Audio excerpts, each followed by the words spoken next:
Hello, Sir Fritz! Kumusta po? Redman Toys Raymond here. So, ito sir, testingin lang natin, or unboxing and testing natin sir yung unit na order nyo. The Umarex Glock 17 Gen 5 MOS by GHK Taiwan. Okay, so yan sir.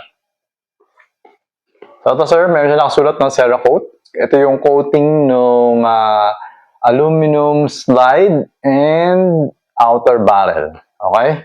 So, ayan. So, ito, unboxing natin.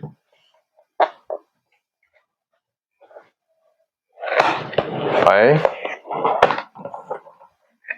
Ayan. Ang unit. Okay. So, removing the unit. Wait. Okay. Oh. Ito. Ayan. Ayan siya. Okay. So, yung mga markings niya, same sa real firearm. Okay. Kasi nga, license. Yan. Nakasulat dito license. Officially licensed by Glock. Kasi license, parang Glock product kasi siya eh. Okay? So, ayan. So, ayan yung magazine. So, removing the magazine. So, yung magazine niya parang same din sa tunay na barrel. Okay? Wala yung, hindi nakikita yung spring. Okay? Ayan.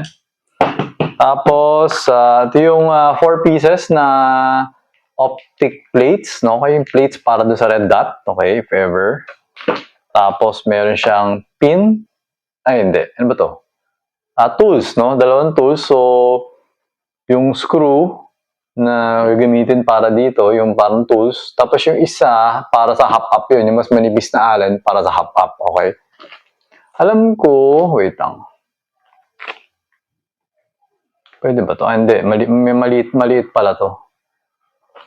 Yung mga red dot yata kasi meron din ganito eh. Yung mataba. Meron din yung mga red dot. Okay, pwede rin gamitin. Tapos, meron siya kasama ang loader. Okay? Pero, yun nga, kahit na nalaman ko na paano ginagamit to, medyo mahirap pa rin. Kaya, bigyan ko kayo ng isa pang loader.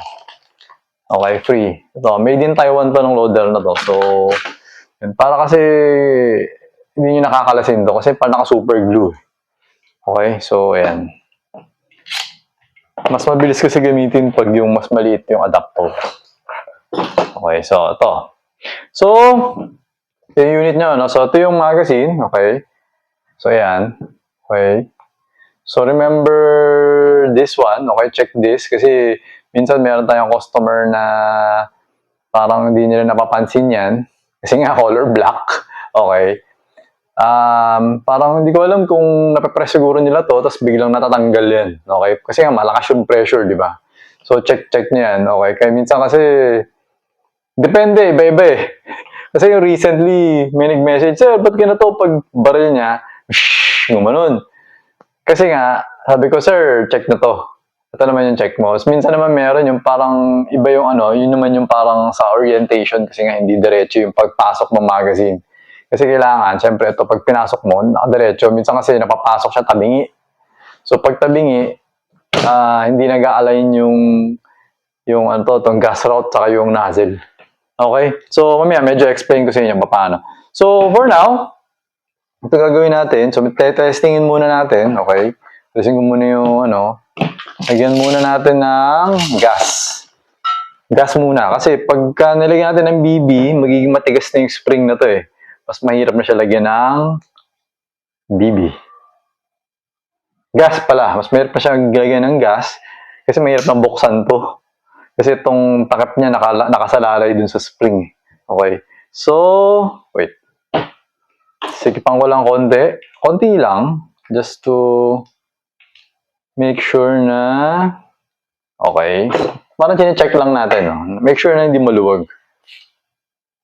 Okay. Parang konti lang yung pumasok. So anyway, lagyan natin konting bala lang. Testingin na naman natin. Saan yung adapter to. Okay. So ito.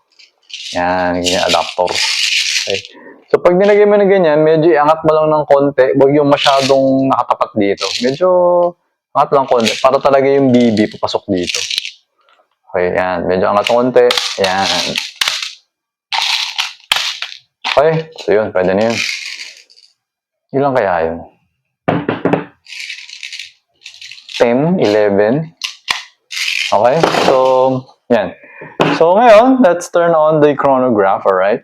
So, always remember to keep your trigger finger out. Make sure that the muzzle is always pointed at the safe direction.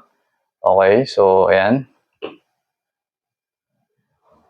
So, may gas na, no? Tsaka may bala na. Alright? So, to, inserting the magazine. So, pag in-insert mo yung magazine, make sure na nakadiretso siya by parang twisting to the right. Parang ganun. Parang kung nakatingin ako sa magazine, parang clockwise.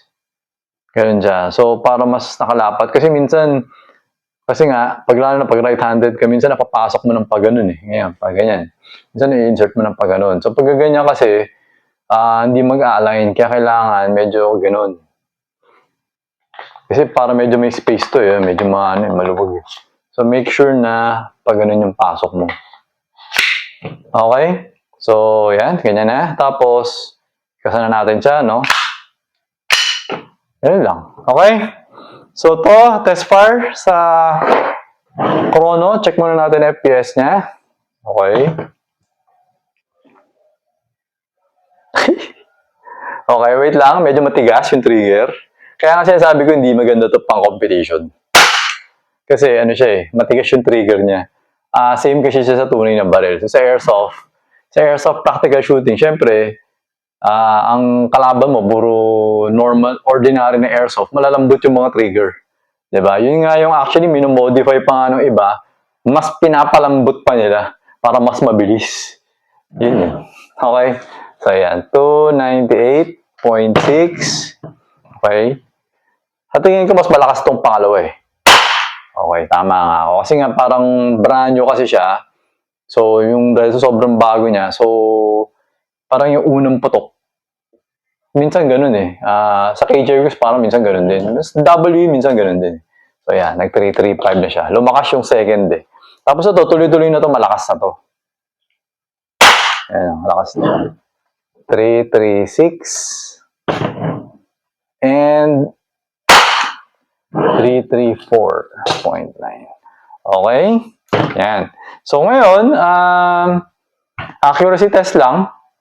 Okay, check natin. So, our distance to the target is 2.3 to 2.5 meters. Tapos, the target size is 2 inches in diameter. Okay, so babarilin natin yun. Check natin kung nasa loob ba. Okay, kasi pag nasa loob, is kapag, kunyari, sabihin natin steel plate yan, steel plate tapos gabay 2 inches yung diameter, pag nasa loob siya, ting, ting, ting, ganon eh. So, syempre, karton lang yan, kaya wala tayong maririnig na tunog dyan. Okay, so ito. Okay, sa ilalim siya. Sa taas naman. Okay, sa taas pa rin. Ay! Tagi-supot yun. Kulang na sa gas. Sabi ko na nga ba kulang na eh. Kasi konti yung gas na nalagay natin eh. Kaya nag-supot na yung pang-anim? Pang-anim ba yun? Kapag bago kasi yung magazine, konti lang yung gas na papasok. Pero saktong-sakto siya, no? Okay to. Meron pa naman bale. Paisip tuloy ako kung bakit supot. So, check natin muna ulit kung may bala ba. Just to be safe. Wala na siyang bala. Okay. Insert. Kasa natin ulit. Okay, gitna. Tigas. Okay, gitna. Ayan. So, nag-open na yung slide. Removing the magazine. Wala nang bala. Okay, so ayan. Makita mo, nandiyan pa yung goma. Alright, so, pulling back the slide. Hammer down. Okay? So, ayun, Sir Fritz, okay na tong unit mo. So, I'm going to pack this na para madala ko na siya sa courier tomorrow. Okay? So, yung accuracy natin doon, pipicturean ko, tapos send ko na lang sa inyo. Okay? Para makita nyo kasi hindi nyo nakikita sa test video. Okay, medyo mahirap kasi pag double screen eh. Kailangan nandito eh. So, okay na yan. Saka mahirap mag-edit. Okay? So, ayun sir. Thank you for your order. Until next transaction po, always remember to stay safe, stay great. Be good and be thankful always. God bless po, sir. Bye-bye.